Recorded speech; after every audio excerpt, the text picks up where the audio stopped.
నా రైట్స్ నేను ప్రొటెక్ట్ చేసుకోవాలి కాబట్టి లాయర్ ఉండాలని కోరుతున్నాను. వాళ్ళకి వచ్చిన ఇబ్బంది సార్ ఇప్పుడు ఈ స్థాయిలో ఆంక్షలు పెట్టారు, మీరు నేరుగా విచారణకు అటెండ్ అవుతున్నారు. వాళ్ళు చెప్పిన అదే చెప్తున్నా బ్రదర్. నేను ఆంక్షలు వాళ్ళ నరేందర్ రెడ్డి గారు ఇవ్వని స్టేట్మెంట్ ఇచ్చినట్టుగా తప్పుడు స్టేట్మెంట్లు రికార్డ్ చేసిందే పోలీసు వాళ్ళు.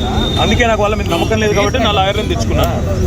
ఇప్పుడు మా ఇంటి మీద రైడ్ చేసి కూడా నాకు తెలిసి ఏం చేయబోతున్నాను, రైడ్ చేసి అవసరమైతే కొన్ని ఇంప్లాంట్ చేసి కొన్ని లేనిపోని సృష్టించి అందులో ప్లాంట్ చేసి దాని మీద కేసు బనాయించాలని వీళ్ళ చిల్లర ప్రయత్నం.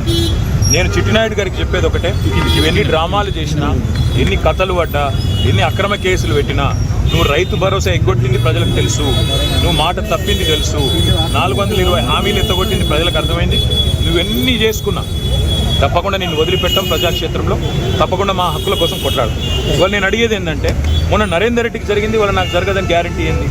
నరేందర్ రెడ్డి ఈయన స్టేట్మెంట్ ఇచ్చినట్టు, కన్ఫెషన్ ఇచ్చినట్టు, అనవసరంగా నా పేరు చెప్పినట్టు లేనిపోని పుకార్లు వీళ్ళే సృష్టించిన పోలీసు వాళ్ళు మీడియాకు లీక్లు ఇచ్చారు.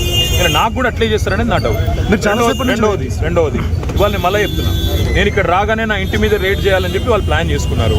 తప్పకుండా నా ఇంటి మీద రేడ్ చేస్తే కూడా అన్లేమని ఇరికిచ్చి రేవంత్ రెడ్డి గారు ఇచ్చిన 2 చిట్టీలు, అవసరమైతే ఇంకో 2 ఏమైనా సృష్టించి అని ఇరికిచ్చి కావాలని బదనాం చేయాలన్న చిల్లర ప్రయత్నం చేస్తున్నారు. నా హక్కుల కోసం తప్పకుండా నేను కొట్లాడతాను. న్యాయవాదుల సమక్షంలో ఎంక్వైరీ చేయాలని కోరుతున్నాను. తప్పే చాలాసేపటి నుంచి వెయిట్ చేస్తున్నారు, ఇంకెంతసేపు వెయిట్ చేస్తారు ఏమని చెప్తున్నారు? 5 నిమిషాలు చూసిన తర్వాత మరి పోలీసులు సహకరించకపోతే నా దారి నేను అంటే ఇప్పటివరకు అయితే ఏం చెప్పట్లేదు.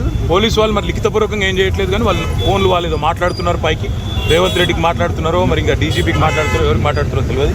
వాళ్ళు ఏం చెప్తారో దాన్ని బట్టి నా తత్పరి. సార్ ఇప్పుడు అడ్వకేట్స్ అనుమతి లేదు అనేది అయితే నిబంధన లేదు. అడ్వకేట్స్ అనుమతి లేదు అనేది తప్పు. మొన్న పట్నం నరేందర్ రెడ్డి మీద ఏ కుట్ర అయితే వీళ్ళు చేసిండ్రో, ఆయన ఈయని స్టేట్మెంట్ ఇచ్చినట్టు పోలీసు వాళ్ళు ఏదైతే దొంగ స్టేట్మెంట్ సృష్టించి ఆయనను నన్ను బద్నాం చేసే ప్రయత్నం చేసిండ్రో అది జరగకూడదన్నదే నా తాపత్రయం. అందుకే లాయర్ ఉండాలని నేను కోరుతున్నాను.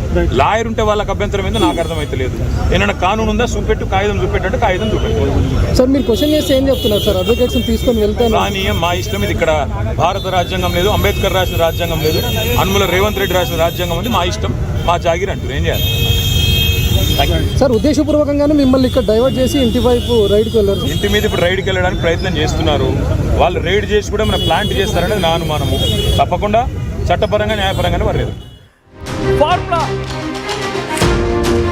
ఫార్ములా ఈ రేస్ వ్యవహారంలో ఏసీబీ ఇచ్చిన నోటీసుల ఆధారంగా ఈరోజు ఏసీబీ ముందుకి హాజరయ్యేందుకు వచ్చారు కేటీఆర్.